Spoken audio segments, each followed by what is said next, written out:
The Marriage Stone by Josephine Darcy. Chapter 42. Lemon Drops. Harry didn't have long to wait before both Dumbledore and Severus came rushing into the room where Remus was being kept. While Dumbledore looked relatively calm, Severus did not, his dark eyes glaring daggers at both Remus and Harry. He strode forward, black robes billowing about him, and grabbed Harry's arm as if intent on pulling him bodily from the room. "Come away from there at once!" he shouted, yanking Harry out of his chair.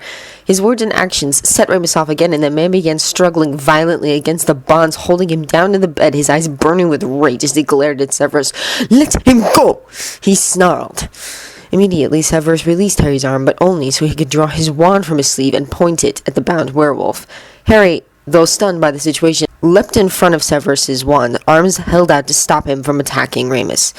Behind him, Remus howled in rage, sending chills down Harry's spine. Once again, seeing Harry at the end of his wand, Severus cried out wordlessly in protest, looking both furious and horrified.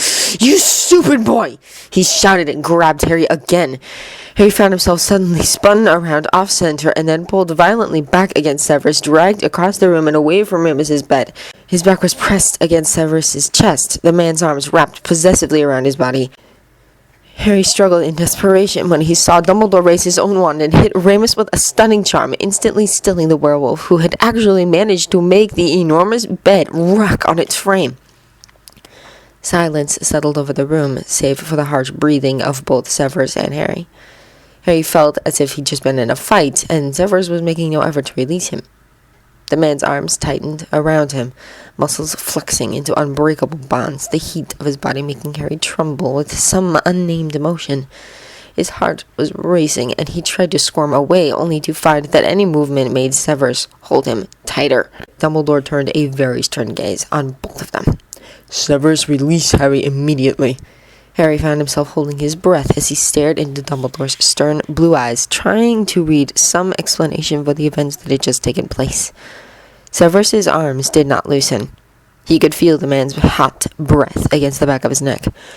"Severus, he is in no danger," Dumbledore insisted. "Calm yourself and let him go. You are frightening him." Harry heard Severus's breath catch in his throat at that, and slowly the arms around him loosened and then dropped away. Harry immediately moved away, taking a hesitant step towards Remus. Dumbledore's firm hand upon his shoulder stopped him. "Remus is fine, Harry," Dumbledore assured him. "I merely stunned him. We need to leave this room. Our presence here is only aggravating his situation." "How did you get through the wards on the door?" Harry looked up, startled. "I didn't notice any wards on the door. Sir, what is wrong with him? What's going on?" Dumbledore frowned and glanced back at the open door. Madame Pomfrey was standing just outside the heavy wooden frame, with a curious gleam in his eyes. He pointed his wand at the door and muttered a quiet spell. The door frame flashed brightly, revealing dark red warding sigils on the frame that should have prevented Harry from opening the door in the first place. The old man glanced curiously down at Harry, a rare smirk on his face. "You are full of surprises, my boy," he said with amusement. "But let us retire to Madame Pomfrey's office so that we can discuss this away from Remus. He will throw off that stunning charm soon." Baffled, Harry allowed Dumbledore to lead him out of the room, only pausing to glance over his shoulder at Remus. But Severus stepped in his way, blocking his line of sight, and he found the eyes of the potions master glaring down at him. At least they were the normal color once again, though Harry shivered just the same. What on earth was wrong with everyone? In moments, they were all seated in Madame Pomfrey's office in brightly patterned chairs that the headmaster transfigured for them. Dumbledore held out a tin of lemon drops, which he passed out to everyone. Harry watched in some surprise as both Severus and Madame Pomfrey popped one of the candies into their mouths. He tried to decline when the tin was offered him. "I must insist, Harry," Dumbledore smiled. "They are laced with calming draught, which we all need at the moment." Not certain what was going on, Harry sighed and took the candy. If Severus was willing to eat the sweet, he supposed it was safe enough. The candy, though tart, did have an instant soothing effect on his body. His heart, which had been racing, slowed down. "Sir, what happened to Remus?" he asked then. "Why is he chained up? The moon won't be full for days yet." Dumbledore nodded. "Severus explained about the marriage proposal," he stated, and Harry nodded. "Sadly, when Remus heard about it last night, he did not take it well. I'm afraid he turned feral." Harry nodded. "Yes, that's what he said. He said he lost control of the wolf." He said he was trying to regain control, but that it wasn't safe for me to be there. But what exactly happened? What does that mean for him? He'll be alright, won't he? He won't hurt us. I know Remus. He wouldn't hurt anyone. Dumbledore's eyes widened at Harry's words. He spoke with you? Said he was trying to regain control? Harry nodded, risking a glance at Severus. The man looked distinctly unhappy, glaring now at the floor rather than Harry. And did he ask you to free him? Dumbledore pressed. No, Harry shook his head. He told me to leave the room, that it wasn't safe. Harry realized in retrospect that the smart thing to do probably would have been to do as the man had ordered, but at the time he hadn't truly felt capable of it, desperate to comfort and protect the man who was like a father to him. The old man leaned back in his chair and sighed thoughtfully, glancing at both Severus and Madame Pomfrey. Harry wasn't certain what to make of the look the three of them exchanged. Well, that's something at least. He's aware enough to understand what is going on. Remus Lupin was always an extraordinary young man. Sir? Harry got in. Dumbledore smiled and reached out to pat Harry on the arm. Harry, sometimes werewolves lose control of the wolf inside them. They are in a constant state of conflict as their human nature and animal nature war with one another. When the moon is full, the human is instantly repressed and the wolf takes over. But during the rest of the month, the wolf is still there, still fighting to come out. Sometimes weaker-willed werewolves simply give up and allow the wolf to take over completely. They go feral very soon after being infected. When that happens, they become a threat to everyone around them. You know how physically strong they are. They are usually killed by the Ministry before they can cause too much damage. Remus isn't weak-willed, Harry insisted. No, of course not, Dumbledore agreed. Remus is one of the strongest men I know, and he has survived this curse practically untainted for his entire life. But there are some instincts that are nearly impossible for any werewolf to overcome, and last night his control was shattered. That he has managed to control himself enough to speak with you and warn you away is extraordinary. Most werewolves never recover from a feral rage. A thought suddenly occurred to Harry, and he threw a wary glance at Severus. The man, seated in one of the chairs near Madame Pomfrey's desk, was glaring at him again, arms folded across his chest, face stern and imposing. Is his mood affecting everyone else? He asked the headmaster uncertainly. Very good, my boy, Dumbledore nodded. Everyone who was in the room last night when Remus went feral, as well as anyone who has come into contact with him since then, such as you, is affected by his mood. It is called feral transference. It will fade soon enough, as long as we keep our distance from Remus, but in the meantime we must all take care to control our emotions. Keep our distance? Harry protested. Are we to just leave Remus locked up in that room then? He couldn't imagine just abandoning the man, but Madame Pomfrey had refused to even step into the room to get him. But Dumbledore shook his head and pulled thoughtfully at his beard. No, we can't do that, he agreed. I'm afraid we have another problem. Lucius is bound to guess that something like this would happen. He'll no doubt be requesting a formal investigation to make certain Remus is kept under control. When the Ministry finds out he's gone feral, they will euthanize him. Harry leapt to his feet, horror gripping him. Euthanize him? Harry, calm yourself, Dumbledore ordered. We must keep our heads if we are to protect him. If Slytherin's potion can cure him, we'll be fine. Harry turned towards Severus. Then you must finish the potion. You can brew it immediately. Severus's eyes flashed, his hands grasping the arms of his chair tightly as he fought down some emotion. I can't. It takes months to brew, and I still have to run tests to make certain it is safe. I can't just whip up a batch in a couple of minutes. Deflated, Harry sank back down into his chair. Then what do we do? Can we send him to the Winterlands with Sirius? He'll be safe in the Ministry there. No, I'm afraid we can't do that, Dumbledore told him. He must be kept away from everyone, isolated. And we cannot take the risk of letting him loose. If he doesn't go after the Malfoys to kill them, he'll go after Sirius. Remus would never hurt Sirius, Harry yelled, glaring at all of them for even suggesting such a thing. Not intentionally, perhaps, Dumbledore told him with a rather pointed stare. For a moment, Harry did not understand, and then suddenly it occurred to him just what he was implying, what exactly it was that Remus might want from Sirius. His face burned red with embarrassment. Oh, he said softly. I didn't. Then what do we do with him? Where do we hide him? We can't risk the Ministry getting a hold of him. And we can't keep him chained to a bed for months while we're waiting for the potion. You can't mean to lock him in a cage. He'll go mad. Dumbledore shook his head. No, it would be cruel to lock him up. He glanced over at Severus. I believe you have a vial of the draught of the living death in your potion stores. Startled, Severus nodded. You mean to put him to sleep? Wait a minute! Harry protested, thinking about what the term put to sleep meant when it came to animals in the Muggle world. But Dumbledore patted his arm again reassuringly. The draught of living death will put him into a magical sleep, Harry. It is nearly indistinguishable from death. It will put him into a state of stasis, where he will not need air or food or water. He will not even be aware of the passage of time. We can wake him when Slytherin's potion is ready for him. It's a common treatment for severely injured patients, Madame Pomfrey informed Harry. The draught of the living death is used on trauma patients who are close to dying. It buys healers the time necessary to heal their bodies before they slip into a true death. We'll still need a place to hide him, Severus pointed out. If Lucius gets a formal inquiry, they'll search Hogwarts. And since Slytherin's potion is yet unproven, they may euthanize him anyway.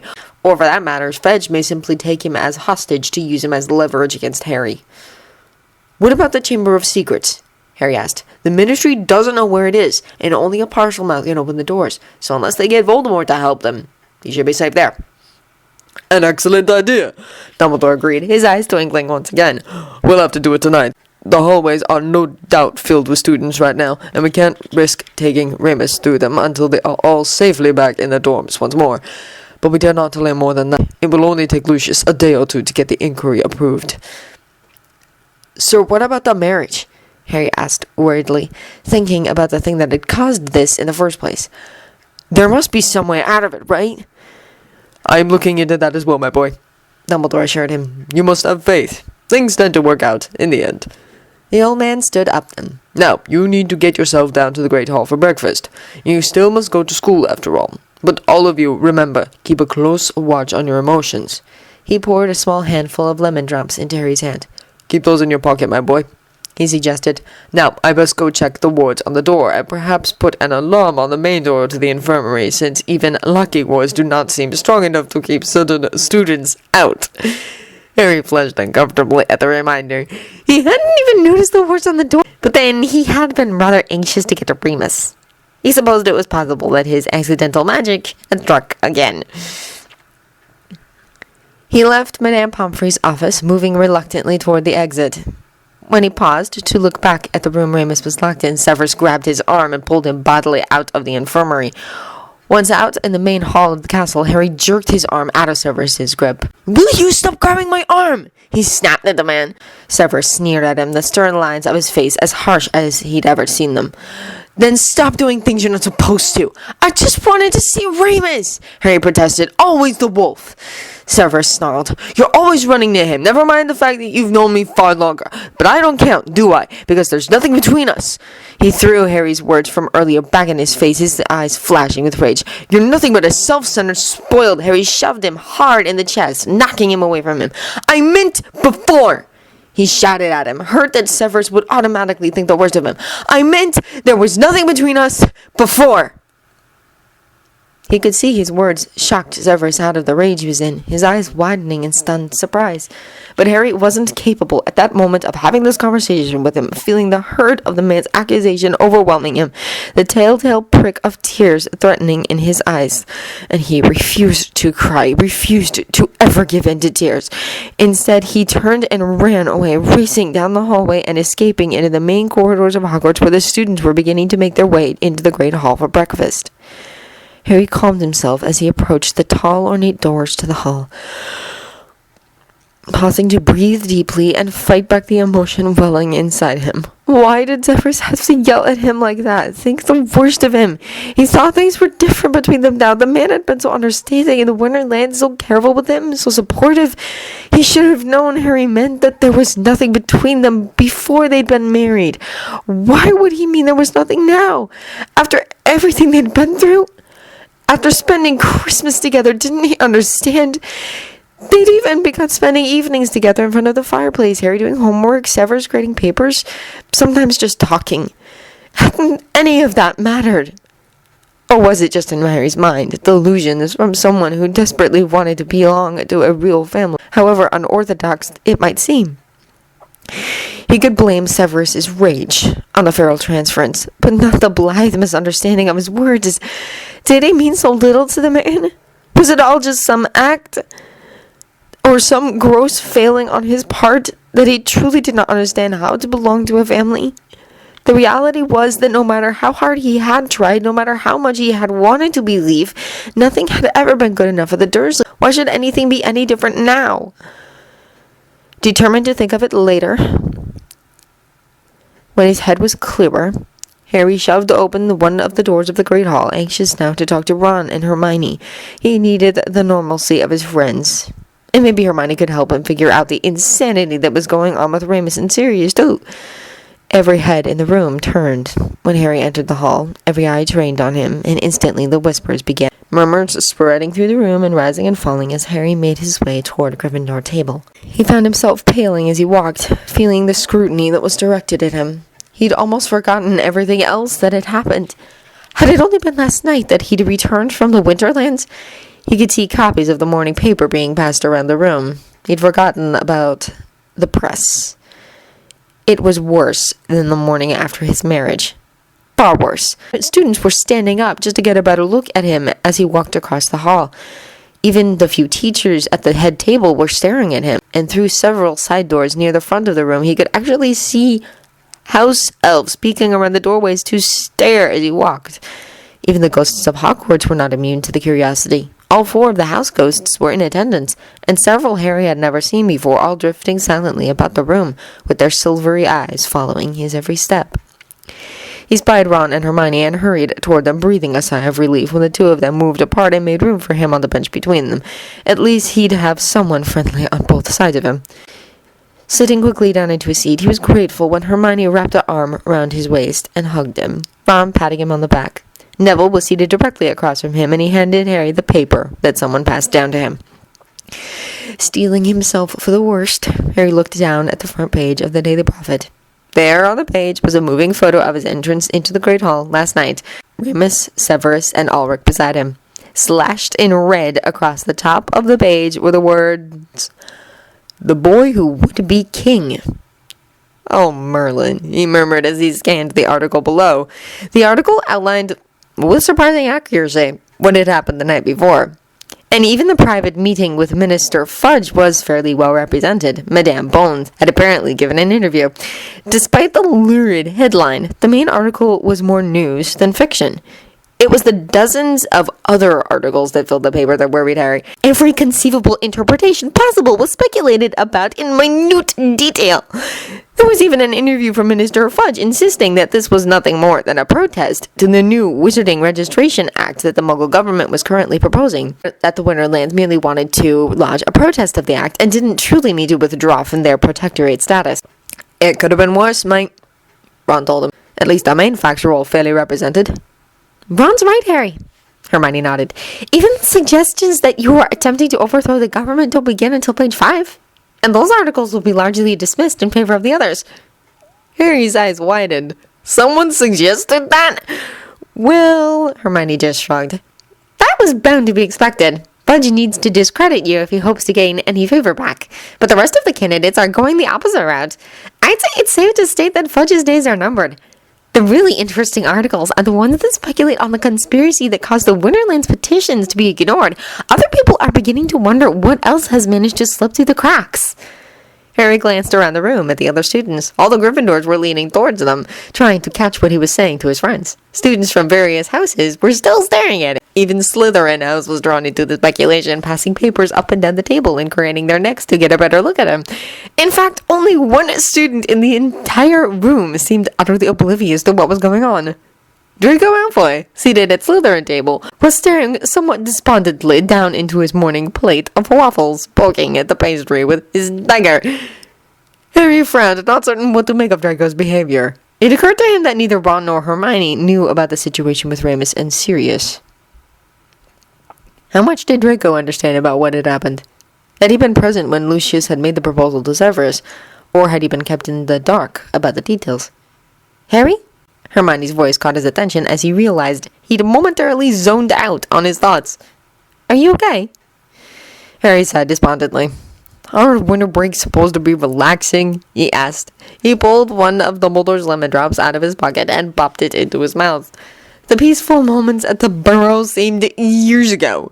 Since he'd left the burrow only days ago, he'd been abducted, attacked by monsters, fought a war, declared king of a country he hadn't known existed, and then had his family all but torn apart by Lucius Bloody Malfoy. There were days when the idea of returning to the Dursleys and locking himself in the cupboard under the stairs actually seemed rather tempting.